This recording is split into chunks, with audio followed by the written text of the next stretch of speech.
我是汴京城惊艳绝伦的第一美人，打小就是贵女典范，10岁便协理，母亲将偌大家族的一应事务安排得井井有条，父亲买张一品太傅兄长高中探花，母亲是前首富，王家独女，家族的财富可以买下5座最富庶的城池，嫁给父亲。那日10里红妆闪瞎了路人的钛合金狗眼，我待字闺中时求亲的名门望族挤破了头，父亲却一直打趣说我还小。直到等到了代将军府的长公主，祠堂里列祖列宗在上，父亲语重心长地同我说，西延代将军乃开国功臣，膝下只有一子，长公主颇为溺爱，是个不成器的，但未来你的儿子可以继承代将军的荣耀。我们周家书香门第，清流世家，再往上走，便要先将一只脚踏进功勋贵族的府里。母亲含泪轻抚我的双手，也道一荣俱荣，一损俱损。如今你哥哥已经高中探花，母亲也不怨你，居然下我的女儿就该得到最好的。沉思半晌，我在列祖列宗的牌位面前跪下，小女西颜愿嫁入将军府，侍奉公婆，夫君过最好的女子，前途排场自然是怎么大怎么来了。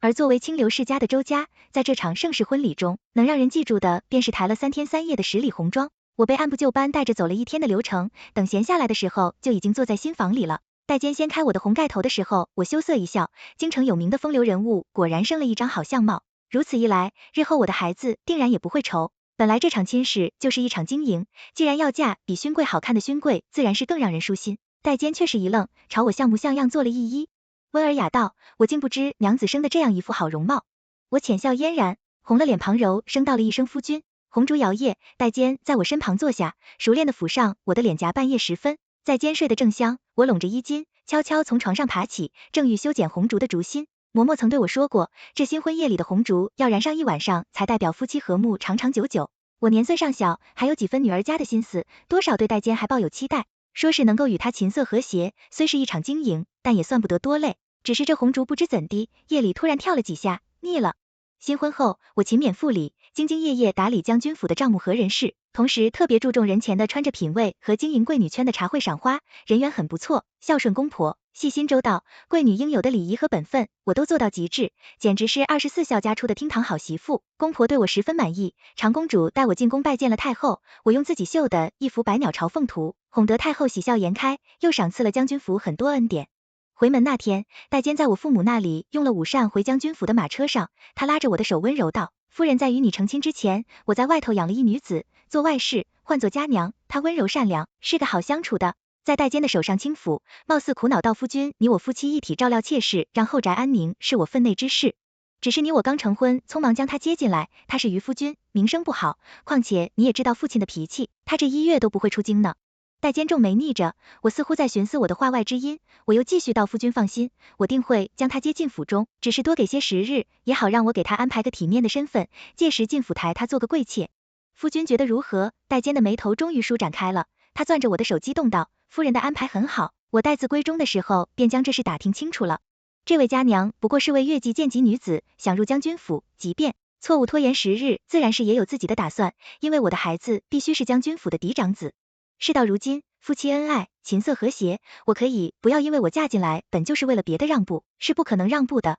等自己怀孕稳了胎，我就立马按约定将佳娘迎进门，只是同时进门的还有3房小妾，好一个4喜迎门。这下我这好色的夫君可不心里乐开了花，红袖添香，他才不管佳娘怎么想，否则就是妇人嫉妒之心太盛。这是我根据他的喜好专门挑选的一个个容貌出挑，娇艳欲滴，4房小妾进门给我敬茶。那日我轻抚着微微隆起的小腹，端坐在主位，被抬为贵妾的佳娘见一个。将军府上他若是聪明人，就知道要仰仗谁人的鼻息。男人若是靠得住，且可以靠不住的，还得靠我这个当家主母。你们4个以后要和睦相处，好好服侍世子，为将军府开枝散叶，年延子嗣。我轻抚着小腹笑道，长公主，听说我如此懂事，不像其他贵妇人那样拈酸吃醋，对着宫里一阵夸赞我的贤德之名，又因我有洗宫里流水的赏赐，被送进了将军府。我腹中孩子出生那年，将军府喜个嫡长子，我被封为诰命夫人，也是这年我的兄长官拜宰相，母亲娘家的生意网遍布皇亲国戚。我本觉得这样过一辈子也行，人人艳羡，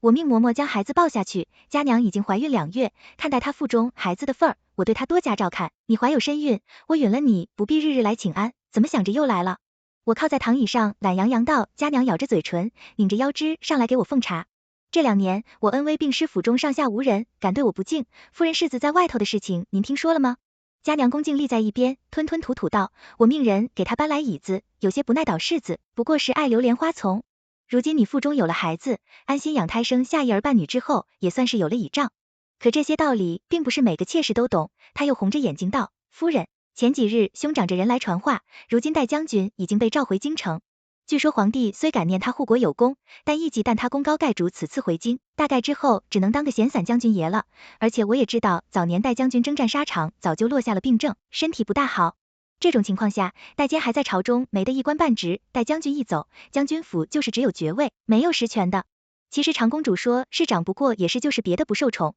妃子寄养在太后膝下的，并不是亲生，只是有些情分在，难不成他还敢骑在我头上作威作福？如果说2年前他和长公主还真有这个能力，但如今我兄长作为朝廷新贵，势头如日中天，我母亲，但是我有礼貌面子，若非强私，我就会做足。我心里有数，妹妹有心了，我只是撒撒娇，兄长就调用了暗卫，把这名女子的底细查了个明明白白，听着汇报，我倒是啧称奇。金椒衙一家的庶女唤作翟月月，听说一场大病之后性情大变，她一个未出阁的姑娘，竟然扬言青楼不就是个娱乐场所吗？我倒想去见识见识那些风流佳人都是什么人物。他这么说，并且这么做了，只身一人去逛了青楼，若只是到此，我还真有几分佩服，活成真性情且能为自己负责的话，倒也是有担当。可他如此瞧不上逛青楼的男子，却在青楼里和代监好上了。他在青楼里喝了酒，只可惜他若是有用之才，也没用对地方。难道他的抱负便是在青楼勾搭有妇之夫？更何况这京城能千金散去的世家大族不少，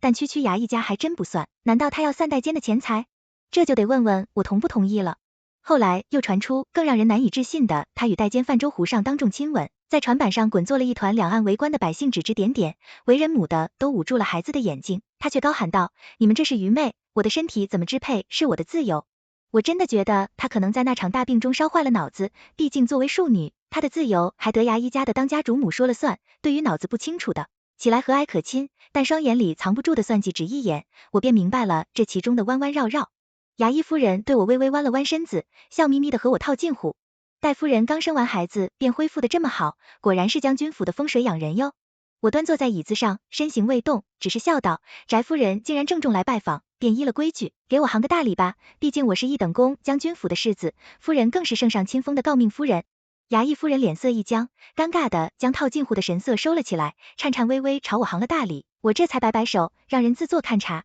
他局促的坐下，战战兢兢看了我一眼，我知道他现下应该明白，我年纪虽小，都不说话，等着他开口。他终于叹了一口气，哀怨道：“世子夫人，莫怪我家那庶女如今做出这等没脸没皮的事，在京城闹得沸沸扬扬，作为主母也只能豁出这张老脸登门来求亲了。”我下了一口茶，依旧不说话。他又看了我一眼，说道：“我也知我家的情况，如今我们也不求什么名分，只想说将军府能纳的宅，月月做个妾室。”我放下茶盏，只笑道：“衙役大人年过5旬才被从乌州调回京城任职，不容易吧？”衙役夫人脸色一白，想好的话术卡在了喉咙里，脸上又面露尴尬之色。我一语中的继续道：“我也知在京城立足不容易，摊上的皇亲国戚求个顺遂也在情理之中。打听全京城就属我将军府的世子，最是风流世子夫人名荐。我虽有这个心思，但也没想到他用这样没脸没皮的手段，只是事到如今也真是没法了。”我本想着世子夫人在京中贤名远扬，是个好说话的，又想着这事虽不光彩，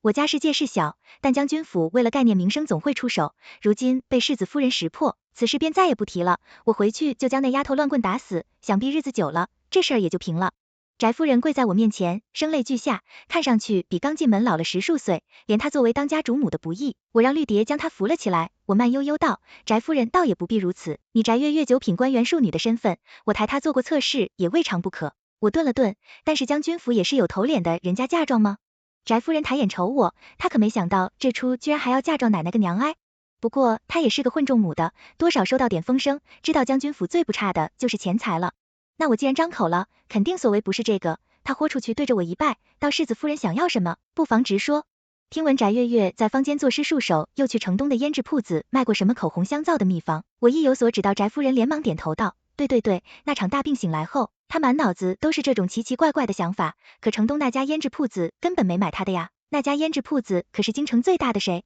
我摆摆手道：“是500首秘方10条，这便是他得以入将军府的嫁妆。500首。”翟夫人瞪大了眼睛，我笑眯眯道：“是的，翟夫人若是还有这层心思，便回去准备吧。”我是京城有名的才女，一眼就能看出翟月吟出的是非，她自己所作，有的如横刀立马的将军般壮志凌云、踌躇满志，有的又如同青楼侠客般哀怨婉转、淡饮自怜。这明显是不同的诗人、不同的词人、不同的风格，除非他翟月精神分裂，否则绝写不出这么多不同调性的作品哦。就算他是疯子，也做不到事有蹊跷。我有的是耐心和心性，等着真相水落石出，验证我离谱。白夫人回去后，我天天位于插花逗娃，好整以暇的等着那个我心中几乎已经确定的答案。但我不着急，却有人等不及了。这日，我在院子里逗弄着阴压压的儿子，戴坚风风火火的回来了。见他没有看望儿子的意思，我差嬷嬷将儿子抱了下去，这才说道：夫君既然回府了，便去看看家娘，她刚有孕，身子又弱，胎相不稳，夫君该多宽慰才是。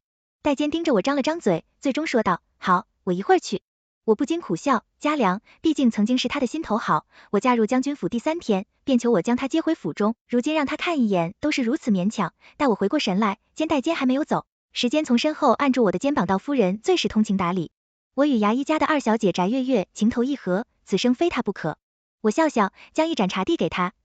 ，9品官员家的庶女陆府来做个测试，勉强也是可以的。夫君若是喜欢的紧，我择日便安排了。便是待将握着茶盏的指尖发白半晌，他才道：娇儿，她是个奇女子，平生最不耻为人测试哦。既是如此，她更应该谨言慎行，为出阁的女子名声最是要紧。她与夫君的事情传得沸沸扬扬，又哪有好人家会娶她做正统娘子呢？我耐着性子同戴坚分析，戴坚却咬牙切齿道：娇儿只愿我和一生一世一双人，她不会嫁作他人妻。我挑眉，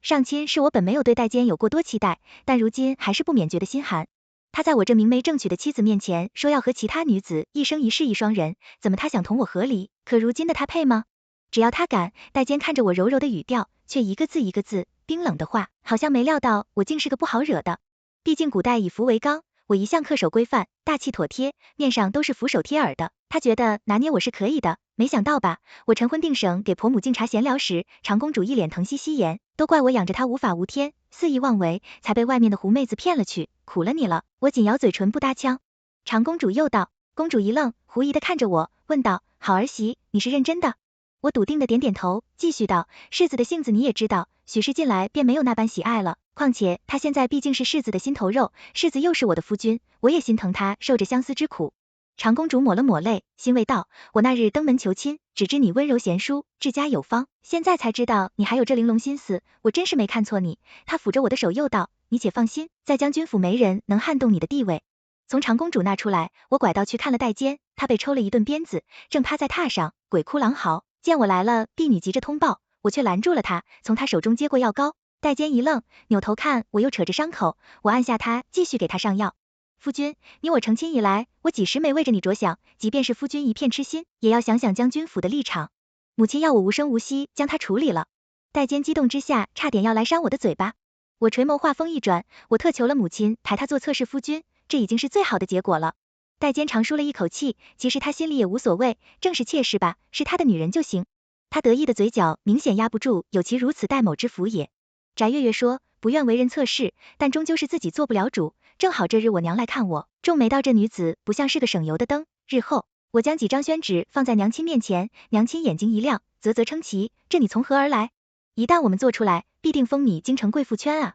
这就是娘口中那不省油的灯的好处。我又拿出整整一叠诗作，这些送到兄长那里，让他这2日就出本诗集出来。当今圣上风雅，定然会看上眼的。至于这几张秘方，母亲的人做出来之后，多找些人试试，确定没问题，先献给太后和长公主。我娘笑弯了，眼睛轻抚我的脑袋，看到希言，你真的长大了。翟月进府那日，戴坚给足了排场，亲自操办，快赶上普通官宦人家娶正亲娘子了。给我敬茶的时候，他当着将军府宗亲的面问我，天地可见笑话以后，世子夫人才是他的天。我接过他的茶，温柔的笑道：世子若是能欢喜我这个做夫人的，定然也是欢喜的。你日后要和府里其他姐妹一起好生侍奉世子，为将军府绵延子嗣，他要一生一世一双人。我偏要告诉他，他与这府中其他妾室并无区别。翟月一拳打在棉花上，怎能服气？张嘴顶撞到世子，他以后只会宠月住口袋，尖着了极低吼道。翟月红着一张脸就要落下泪来，戴坚又不舍想要上去哄他，我却牵过戴坚的手，越过翟月，同他并肩走到台面上。今日来府便是客开席，我扬声道：前厅锣鼓震天。后院，翟月静悄悄地被送进了侧门。听丫鬟说，他进门就把桌上的果盆都砸了，一连几天都不搭理拜监，戴监不得立马找不证明，两个人的爱情比金坚连着1个月，戴监都留宿在了翟月月的房里。我倒是乐得清闲，不用再与他扮演琴子和谐，却急坏了其他4位妾室家娘，借着肚子不舒服，夜里喊过戴监几次，戴监推脱不了，终在某一天去了。谁知半夜翟月月一哭二闹三上吊，硬是将戴监喊了回去。但戴监去了以后，翟月月又将戴监关在了门外，哭喊着，戴监，你脏了，我不要你了。戴监被关在门外，好不尴尬，可是他越红，里面那位闹得更过分狗男人是我看。片场不动声色，对跪了一地的奴才和丫鬟道，今日之事若是透出去半分，当心你们的舌头。接着我一挥手，2个小时直接砸开了翟月月的房门，翟月月披头散发的哭倒在地上，戴监扑了过去，将她搂在怀里，好一顿安抚。我居高临下的看着他们道，翟月月恃宠而骄，争宠善妒，搅得家宅不宁，罚俸3月，禁足1月，翟月月红了，眼睛顶嘴，是家娘另见人先挑事儿的她，仗着肚子里的孩子绿蝶上前，直接扇了翟月月一巴掌。主母说话的时候，你有什么资格插嘴？翟月愣了一下，反应过来又发疯要上来打，我就被小厮按在了地上。我将将军府治理的井井有条，监哑口无言，只瞪着我。我又道家娘身体本就弱，自有孕以来忧思成疾，母亲多次嘱咐要照料好这一胎。如今世子只是去家娘那里歇了半晚上，就闹成这样。若不严惩翟月月世子当家娘会怎样？想这一胎保住了男孩就是世子的次子，女孩便是长女，孰轻孰重，世子掂量吧。戴监面露难堪，但终究不发一言，我冷然转身离去。我早已不唤戴监夫君为夫为父，他从未尽到半分的责任，为家娘打抱不平，亦是为曾经10月怀胎的自己。我们4位已经想通了，男人都是靠不住的，日后要在这将军府讨生活，还得仰仗夫人你的庇佑。为何我竟有些眼热？也就是这一刻，我终于觉得将军府像个家了。我将家娘扶起来，抚着她的手安慰道，你有孕在生快年里，世道如此，我们作为女子比男子又难上几分，有我1日便会护你们。1日至此以后，他们3个闲来无事就来我院里，有时也不说话，就笑眯眯坐着刺绣。我要带清仓和家娘肚里那个的小衣已经攒的能穿到后年冬月的时候，家娘生下一个男孩。长公主很高兴，赏赐了她不少东西，她傻乎乎的都命人全抬进了我的院子里。她看着我的时候，眉眼温柔，似乎成熟了许多。她说，夫人如果不嫌弃，这孩子过了月子。家娘眼睛一亮，又低头抹泪，夫人家娘这一辈子最好的事情便是遇见了您，我们几个都是苦命的，被您接进府里，才有了福分。我以为从此应当是岁月静好的日子了，只可惜这只是我们的一厢情愿。翟月月是个聪明的，知道我在将军府地位不可撼动，也从我这里吃够了苦头，再也不敢和我对着干，于是暗暗怂恿戴监将家娘的儿子戴漠北过继给自己，同时软磨硬泡要求戴监把其余妾室发卖了，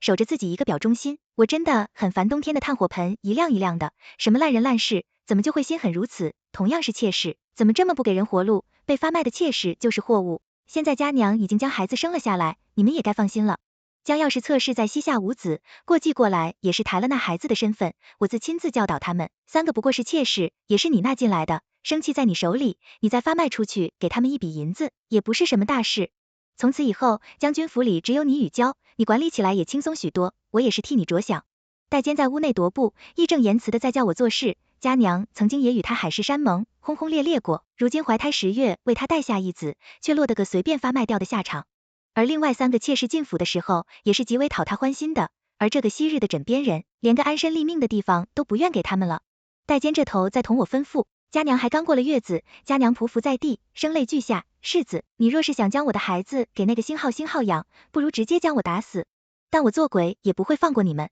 其他3个妾室也面如死灰的说道，我们在将军府做妾，如今又被赶出去，还不如让我们星号，说什么给我们银钱。女子没有了安身立命的地方，有银钱也不过就是被欺辱的命世子。既然如此绝情，直接将我们3个打死吧。我撩起暖帘，迎着屋外刺骨的寒风说道，都给我起来。4人咬着嘴唇，含泪看我终于听话的起身。其实我知道，若是我娘亲在，她定是劝我不必和世子对着干。次子给戴监教养，日后定是个没出息的，对我更是够。再见，皱眉什么？我是当家主母，卖身契也捏在我手里，凭什么你的月一句话我就要发卖掉？我用嫁妆给自己找来的姐妹，她好大的脸，你敢忤逆？凭什么？凭我是你的夫，便是你的天。我抹了抹嘴角的血，笑了笑，那便让天塌了吧。我自请跪了祠堂，这还是我婚后第一次跪祠堂，4个妾室二话不说，也陪我跪在了祠堂门外。长公主来看我，却没有让我起来。夕颜，我当你是个聪明的，不想竟然这么糊涂，不过是几个妾室发卖了，便发卖了。长公主冷冷道，即便跪着，我也将身板挺得笔直。母亲，您儿子是什么脾性？您应该知道，段不是薄情寡义之人，自身如何我并不在意，但我已然为人母，父母之爱子，则为之计深远，我得为清仓考虑。二则家娘刚出了月子，就去母留子与将军府与世子的名声不易，我作为当家主母，定然不能让将军府因为小人教唆而有损声誉。我会在这里跪到世子回心转意。我言辞恳切，长公主许久不语，最终她叹了一口气说道：咨询她秉性纯良，但容易受人蛊惑。我知道了长公主回自己府上的时候，以要人侍奉为名将，翟月月带走了翟月月不懂规矩，拈酸吃醋，长公主特请了宫里的老嬷嬷来教她规矩，做半天功夫，戴坚投降了。她冲进祠堂，牙眦欲裂，恨声道：我不遣散他们了，行了吧？我起身，腿下吃痛，绿蝶扶住了我，世子知错就好。我淡然道。戴坚咬牙切齿周希言，我错看了你，你竟如此蛇蝎心肠，随你怎么说扶不起的狗东西。呸呸，都侮辱了狗子，垃圾男就应该跟月月这玩意儿身不捆绑，还非要来祸害人宅。月月可算是受到宫里老人的一番调教，鞭鞭疼入骨髓，偏偏又不伤及要害，还要撒上慢性毒药，第二天伤口流脓感染，根本下不了床。过诱导哀家之你受了罪，有些事你不敢做，哀家却做的，哀家知你的担忧。放心，那件蹄子不会有孩子临走的时候伺候太后多年的嬷嬷跟我说，翟月月在长公主府上的时候，教养嬷嬷给她灌了一碗橘子药。我突然心情很好，想去看看翟月月，这还是翟月月。入府以来，我第一次去她的院子屋里，屋外的丫鬟奴才吓得跪了一地，战战兢兢的翟月月瑟缩着往床里头靠，喊着快快去把世子请回来，但一个丫鬟奴才都没有因他，反而给我端来个茶水，我慢条斯理的喝着茶，也不说话，看着他心惊胆战的样子，似乎胃口都好了许多。他见我没有为难他的意思，老公，我想可能是指戴坚，但我嫁进将军府只想嫁世子，至于世子是谁并不重要，不过戴坚却识烂了一点，他若是爱我，才叫我觉得恶心。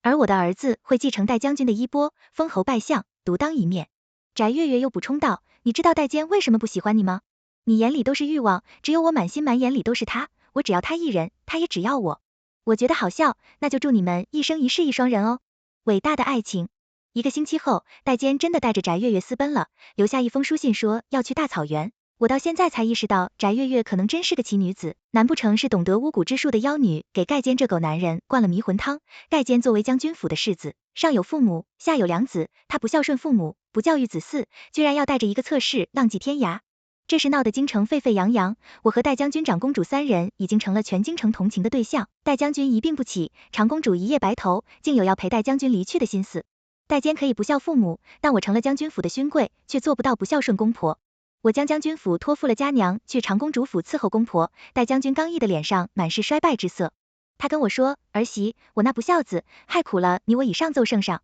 唐公主也同我说了贴心话，早年你公公征战沙场，吃了太多苦头，我对之寻溺爱了些。往后对于清仓和漠北，你要好生教导，莫标布了他们爹爹的后尘。戴将军走的时候，带清仓一个4岁的孩子，抱着爷爷的牌位走在最前面，有些吃力，但走得很稳。皇上说将军府后继有人，太后偷偷跟我说，希言女人这一辈子熬走了，男人才真正自由。我强装起悲伤的神态，心里认同道，非起谁说不是呢？我早该料到的，外面待一阵子还行一辈子，呵呵。戴坚和翟月月回来了，他先去长公主府上，却得知父母已经过世，他痛哭流涕，却被小厮拦在了门外，并不想见他那年清仓8岁。他指着将军府的牌匾，破口大骂周希言最毒妇人心。你真是有天大的胆子，居然敢谋求我的爵位！我要奏明圣上状告你这妇人为官的百姓指指点点，就是戴将军亲自求的圣上将爵位传给你儿子的戴将军和长公主病重的时候，你可有侍奉在侧，你在外头带着侧室逍遥快活。小将军的母亲衣不解带伺候了数月，哎呦，快别说了，他哪配做小将军的爹呀？小将军现在可是太子伴读，才8岁，一把红毛枪舞的，不输当年的戴将军。哎，你看那女的也没见多好看，和我家婆娘不差不多吗？上次远远见了一眼小将军的母亲，哪里像生过孩子的，人家的金贵的。金绿蝶拿了2张银票和1张房契出去，绿蝶将银票丢在地上。公事公办到京郊有一处宅子，每年来将军府领2张银票，其他的戴老爷请自便吧。戴坚急红了眼睛，怒道，我是周希言的夫君，小将军的爹，你们敢这样怠慢我？绿蝶冷哼一声，将我拟好的休书扔给了戴坚，离道，戴老爷不说，我倒是忘了，这是我家夫人给你的休书，你从未尽过一点为人夫的责任。这一处宅子2张银票已经是夫人给你的最后的体验了。说完，绿蝶扭头就走，将军府的大门也关上了，门外一众围观百姓笑翻了，这还是当朝第一个被夫人休了的男人翟月，真正一股子气，没地方发1巴掌把他扇在地上。当初若不是你教唆，我和你云游四方，我怎会丢了爵位？戴坚又捡起地上的银票和房契，我明显看到他的神情轻松了不少，但是还是很不甘心。他在皇宫外敲登门鼓，皇室无一人把他当回事。敲第二回时，皇帝嫌烦，他被侍卫打得连连求饶。为了表达朝廷的立场，没过几天我就接到圣旨，封了诰命。毕竟这么些年满遍京城神人，不知我夫君带小妾私奔，我一介女流，独自一人苦苦支撑将军府，将幼儿抚育成人，且体体面面办好了公婆的葬礼。又是这一招，楚楚可怜头疼绿蝶说，翟月月跪在门外，要求见了我才离开。她跪在将军府的后门，知道我只是个妾室不懂事，从前做了不少荒唐事，但是从未想过真的与夫人为敌我。没想到在外面的风花雪月转瞬即逝，戴坚他也是个鱼目混珠的，只想要一时的温香软玉，却吝啬于出钱保养。他不给妾身银钱花，还把妾身从宅子里赶出来。妾身毕竟是将军府的侧室，求夫人垂怜，原来他也不是，只要戴坚一人，还想要我的垂怜家娘撇撇嘴道，戴坚真没种，把女人赶出门的事情都做了出来，还不给他钱花之前，不是说一生一世一双人吗？怎么现在不双了？我笑笑招呼绿蝶道，你跟他说他和戴坚感情甚笃，现下只是闹小别扭，让他别往心去，回去服个软，戴坚就心疼他了，不然这院子人也不够热闹，多个人也许还能多看出戏找乐子。最近生活着实枯燥了些，最好笑的是，戴坚竟然心安理得的接受了定时间来府里拿银钱的日子，也是不用动手指头尖不挑手不提的，就能领比一般人辛辛苦苦干活数年还多不少的银两。难道他还要硬生生拒绝？反正席爵无望了，他每个月还要去京城里著名的春香楼找从前的就相好温存几番，这日子竟也这样无风无浪的过了半年。但是他不该痴心妄想，咸鱼翻身拿孩子当突破口。听说他很多次拿完钱，试探着求下人让他看一眼清仓和漠北佳娘，啐了一口到烟渣东西他也配不见，平白捂了眼睛。我们从小小一直到堂堂男子汉，从来不曾听说过父亲的慈爱，只有抛弃和无视，不存在的爱是突然蓬勃了，不成漠北满脸通红，扬起鞭子抽陀螺一下，直接鞭子扔到地上，什么乞丐玩意儿，狗皮膏药星号星号星号，吸血鬼怎么的？还想扒上我和哥哥吸口血呀？娘亲，你怎么还搭理他呀？我不好意思的道，知道了娘也是糊涂了，随后搓搓手掌，加入他们射箭的队伍，院子一片其乐融融。迟来的深情比草贱，因为迟来的说明本来就不是真的放在心上，小孩子都懂得道理。将军府自从我管事，个个都拎得清这一方天地，谁说没有自由？全文完。